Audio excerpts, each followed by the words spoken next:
Все сказанное в этом видеоролике является лишь выдумкой и банальной фантазией автора. Скриншоты и другие материалы взяты из открытых источников сети интернет. Повторяю, все в данном видео выдумка. NFS Hit на данный момент последняя часть серии «Жажда скорости». На дворе 2022 год. Почти 3 года фанаты ждут новостей о новой игре. И сегодня я с вами поделюсь такой информацией, которую вы нигде больше не услышите и не увидите. Всем привет, ребята, с вами Максим, и сегодня мы поговорим о Need for Speed образца 2022 года. Первый геймплей все уже давно видели. Альфа-билд с мая 2020 года, где красовался Porsche, остатки интерфейса из Hit и некоторые эффекты по типу закиси азота, которые напоминают чем-то такие игры, как Need for Speed Carbon. Уже тогда у многих, в том числе и у меня, затесалась мысль о том, что новый Need for Speed будет основан на костях Hit. Но так как это альфа-билд, многие просто понадеялись, что это все исправится. Потом пошла новая пачка слухов, все разные, но суть сейчас одна. Игра выйдет осенью 2022 года, ее название Need for Speed Unbound. И немного геймплея. Мы увидели слитую карту, узнали, что действие происходит в городе Лейкшор-Сити, аналоги Чикаго, ну и 7 секунд геймплея, в котором видна вся та же составляющая Need for Speed на Frostbite. Управление, вероятно, будет таким же. Также в этом геймплее виден интерфейс, на котором многие подметили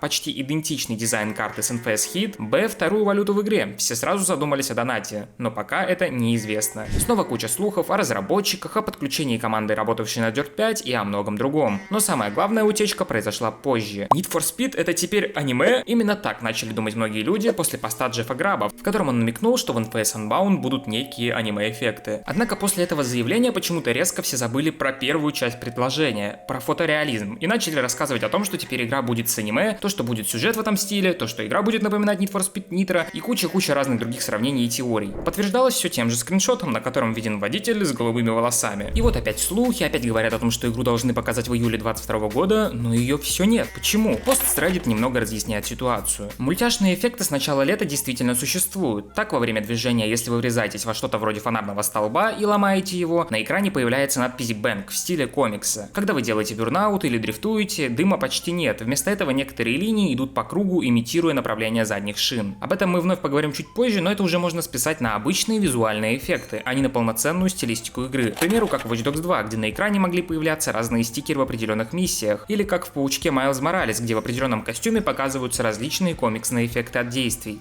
Как по мне, это необычно и интересно, как минимум свежо. И тут кроется проблема, почему нет анонса до сих пор. Игра действительно должна была быть анонсирована до 28 июля, однако во время разных плейтестов у тестеров в игры была негативная реакция на все эти эффекты. Якобы их слишком много, они мешают и все в таком духе. Поэтому анонс самой игры просто перенесли, и сейчас, вероятно, пытаются в короткие сроки переделать кучу промо-материала, точнее весь материал для анонса, который был. И самое главное, в игре, скорее всего, теперь полностью вырежет все это, либо сделают возможность отключить эти эффекты. И это правильное решение. Пускай одни играют так, другие играют так, как хотят. Что касается художественного стиля персонажей в игре, они будут похожи на стиль из No Limits с их этими рисунками. Идем далее. Примерно в середине августа из одного закрытого источника в Twitter сливается вот этот скриншот. Это билд из апреля 2022 года, то есть до реакции тестеров на стилистику. Ничего необычного. 2 кунташа, все тот же интерфейс карты и спидометра и обрезанный интерфейс с деньгами. Помимо этого в Твиттере есть некая зарисовка. На ней Bel-Air представлен в городском окружении. Видны пешеходы впереди и какой-то объект, через который, наверное, можно пролететь. И говоря о прыжках, есть инфа, что во время взлета в воздух появляются эффекты комиксных крыльев, а во время сильных столкновений появляется комиксный эффект черепа. Подтверждения этому нет, кроме одного момента. Чувак, который слил скриншот с кунташем, в комментариях к посту прикрепил эту самую зарисовку, которая как раз и подходит под все описание. Ну и самое главное, я расскажу вам о геймплее и его разных фишках. В игре будет мини-катсцена аварии, она будет включаться, когда ваша машина сильно повреждена. По заявлениям, похоже на камеру аварии из Most Wanted 2012 года. Возвращаются погони заброшенными машинами-приманками. На карте есть машины, которые можно угнать, после угона появится множество копов из ниоткуда, вы попадаете в погоню с полицейскими корветами и фургонами SWAT. Очень жестко. Давайте снова посмотрим на этот скриншот. Один кунташ стоит рядом с другим. Возможно, игрок в этот момент как раз и угоняет данный автомобиль.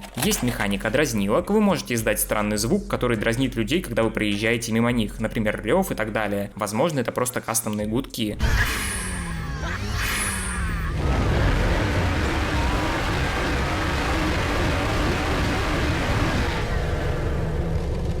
В игре будет два вида нитро. Одно обычное, как в предыдущих играх серии, а другое напоминает смесь PowerShot из Most Wanted 2012 года и Midnight Club. Накапливаешь один заряд и улетаешь. В хите также было, к слову. И возможно, они оба доступны во время езды и можно будет переключаться. Копы в Unbound сильнее и сложнее, чем это было в хит. Я не знаю, что подразумевается под этим понятием, но если они стали еще сложнее и сильнее, чем в самом хит, то это пипец. Ибо в самой жаре копы буквально танки, которые уничтожают тебя и твою машину в хлам, а ты никак не можешь им противодействовать. Надеюсь, у игроков будет возможность для этого. Сделайте, например, как Most Wanted или Carbon, банальные погонеломы. Ну или технологии на край, как Hot Pursuit. Ну и на самый край сделайте копов, как в ремейке 2012 года. Они уничтожаются легко, их много и они гоняются с тобой. Короче, я надеюсь, что систему копов просто довели до ума, а не просто накинули еще больше сложности. Также есть система встреч, работает почти так же, как в Street Racing Syndicate. Приезжаешь на точку, выбираешь машинную гонку и нужно сделать ставочку. Ставка будет выше или ниже в зависимости от того, с кем ты гоняешься. Основная игра нацелена на сингл, онлайн же отдельно в игре. Сами тестеры играли именно в сингл-версию. Также есть вероятность, что игра потеряет дрифт, однако в нее точно вернется спидкросс, этакая джимхана из Payback. Помимо этого будет стартовый ролик, в нем будет бездверная новая BMW M3 под латинскую музыку. Возможно, просто заглушка, это мое предположение. Очень надеюсь, что латинской музыки в этой части будет все же поменьше. Ну и что же, пора подвести итог. Как я и говорил на стримах, ожидать чего-то совершенно нового от Need for Speed Unbound не стоит. Это обычный проходной Need for Speed, который сделали, чтобы сделать. Он будет по факту с такой же физикой, как в хит, но с новым городом, своими стилем и фишками. Хит лучше Need for Speed на Frostbite в плане физики. Если они все же его улучшили и подкрутили, то это вообще супер. Проблема хита была в нулевом сюжете, в бессмысленности действий персонажей и в отсутствии контента как такового. Лишь Сталин, как всегда, тянул игру. Если же они подкрутят недостатки хита, то это будет вполне неплохая проходная жажда скорости. Как я и говорил, из игр Need for Speed надо ждать игру после вот этого 22-го Need for Speed, ведь там за рулем будет полностью Codemasters, и там уже можно будет подумать о хорошей физике, о своих фишках и так далее. А так, на этом все. Всем спасибо за просмотр, я давно хотел поделиться с вами этой информацией, так что ставь лайк, подписывайся на канал и в особенности на телегу, где слитый скрин показывался чуть раньше, чем это было сегодня.